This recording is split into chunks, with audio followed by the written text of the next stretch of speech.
तो टीएनसीज़ के बारे में हमने काफ़ी कुछ देखा, काफ़ी सारे थियरिस्ट थे जो कि एक्सप्लेन करना चाहते थे कि भाई वो समझना चाहते थे एक्चुअली कि क्यों जो है टीएनसी इतना ज़्यादा ग्रो कर रहा है, क्यों ये लोग जो है डिफरेंट कंट्रीज़ में जाते हैं, डिफरेंट फॉरेन कंट्रीज़ जहाँ का लोकेशन हार्ड रहता है, जहाँ पे आपको ना लैंग्वेज आती है वहाँ की, वहाँ का जो है वहाँ पे लोकल जो है हर चीज़ जो है वहाँ पे डिफरेंट रहता है, तो क्यों वहाँ पे दूसरे कंट्रीज़ में जो है ये लोग जाते हैं। तो वो चीज़ जो है समझने के लिए बहुत सारे थियरीज आए एंड हम यहाँ पे अब देखेंगे identity of TNCs with their home countries. तो अगर हम होम कंट्री की बात करें मेनली ये जो है वो डेवलप्ड कंट्रीज़ में आपको ऑब्वियसली ये जो है टीएनसीज वगैरह देखने को मिलेगा। इनके हेड ऑफिस भी जो है वो they are based mainly in all these जो डेवलप्ड कंट्रीज़ रहते हैं वहाँ पे ये ज़्यादा बेस्ड रहते हैं। सो कंट्रीज़ जैसे कि यूएसए हो गया, यूके हो गया, जर्मनी हो गया, ये सारे जो है ये डोमिनेंट होम कंट्रीज़ है ऑफ ऑल दीज टीएनसीज। तो आपको ये मेनली होम कंट्रीज़ मिलेंगे। ये जो डेवलप्ड नेशंस है वो ये क्वेश्चन वो यहाँ पे जो है आपको ये चीज़ें ज़्यादा मिलेंगे। Now this has led to raise questions whether TNCs coming from these respective countries have any different characteristic feature। तो यहाँ पे एक सवाल उठता है कि भाई क्योंकि ये मेनली टीएनसीज जो है इन कंट्रीज से आते हैं तो क्या इनके फीचर्स कुछ अलग होते हैं, क्या इनमें कुछ स्पेसिफिक चीज़ें होती हैं, कुछ कॉमन चीज़ें होती हैं जो इन कंट्रीज से आते हैं उनका कुछ अलग फीचर हो। तो इस तरीके के डिफरेंट क्वेश्चंस जो है वो अराइज होते हैं कि अब भाई यहाँ का जो कैपिटलिज्म स्ट्रक्चर है,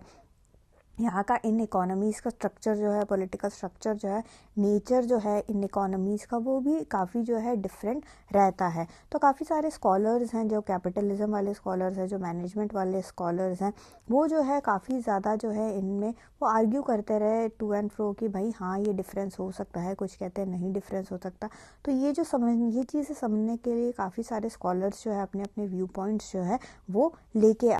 सो ये जो जर्मनी एंड जापान जैसी कंट्रीज़ है उन्होंने बोला कि भाई इनमें डिफरेंस हो सकता है इन इकोनॉमीज़ में। इन्होंने जो है जैसे जर्मनी और जापान जैसी कंट्रीज़ को इन्होंने बोला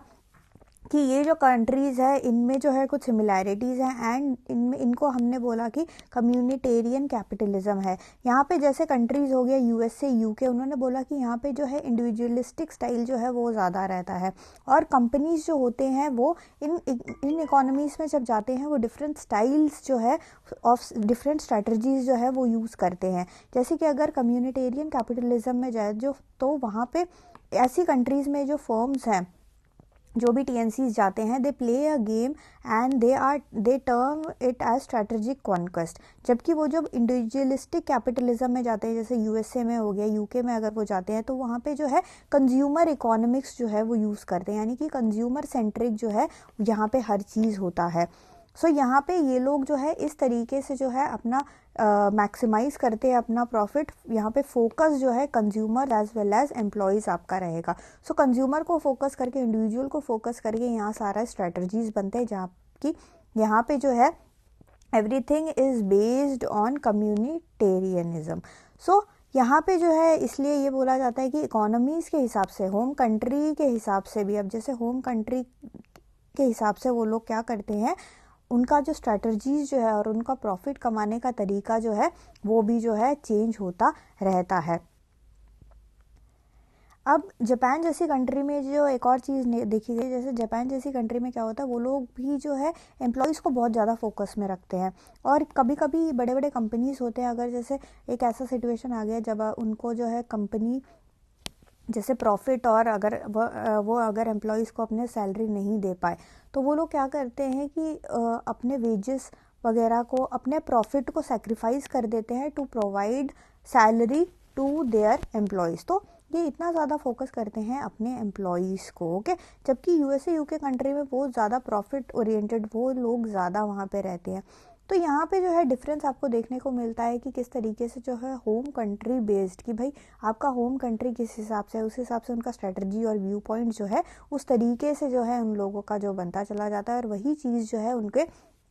स्ट्रैटजीज़ में और उनके विजन में, उनके गोल्स में जो है वो आपको देखने को मिलता है। तो टीएनसी का बिहेवियर जो होता है होम कंट्री पे डिपेंडेंट रहता है कि भाई उनका होम कंट्री किस हिसाब से है तो उनका फोकस भी जो है उस हिसाब से ही रहता है। सो अब ये इसी सेम बिहेवियर को डिफरेंट कंट्री में लेके जाएंगे, जब ये एक्सपैंड करेंगे टू अदर कंट्रीज तो वहाँ पे भी ये जो है ये फीचर्स जो है वो आपको जो है वो देखने को मिलता जाएगा। सो यहाँ पे आपको बहुत सारे व्यू पॉइंट मिलेंगे। कुछ लोग बोलेंगे कि भाई टीएनसीज जो होते हैं अपने होम कंट्री का जो है वो की कैरेक्टरिस्टिक्स वो शो करेंगे, बट कुछ कुछ और थियरिस्ट ऐसे हैं जो कि ये बोलते हैं कि जो टीएनसीज हैं वो स्टेटलेस हैं, दे आर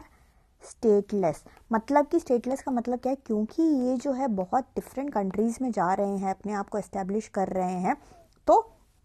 ये जो है उस कंट्रीज़ के हिसाब से अपने रूल्स एंड रेगुलेशन को मॉडिफाई कर देते हैं, अपने विजन को मॉडिफाई कर देते हैं। तो ऐसा कुछ लोगों का मानना है। सो डिफरेंट व्यूज़ है इसके लिए भी जो है, आपको over the years different approaches भी लोगों ने लगाए हैं टू अंडरस्टैंड कि भाई क्या होम कंट्री का जो है कुछ इन्फ्लुएंस रहता है इन टीएनसीज पे या नहीं, मतलब कुछ नेशनल आइडेंटिटी टीएनसीज की रहती है या नहीं, क्या उनका कुछ ऑब्जेक्टिव और उनका कैरेक्टरिस्टिक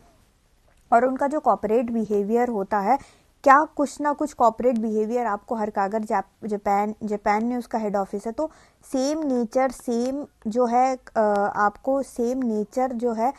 वो दूसरे कंट्री में अगर वो अपने आप को इंडिया में एस्टेब्लिश करे तो क्या वही सिमिलर वर्किंग स्टाइल आपको उस कंट्री में देखने को मिलेगा कि नहीं मिलेगा। तो ये सारी चीज़ें जो है ये again these are open to discussion, और बहुत सारे थियरिस्ट वगैरह जो है इन चीज़ों को अंडरस्टैंड करने की वो कोशिश कर रहे हैं।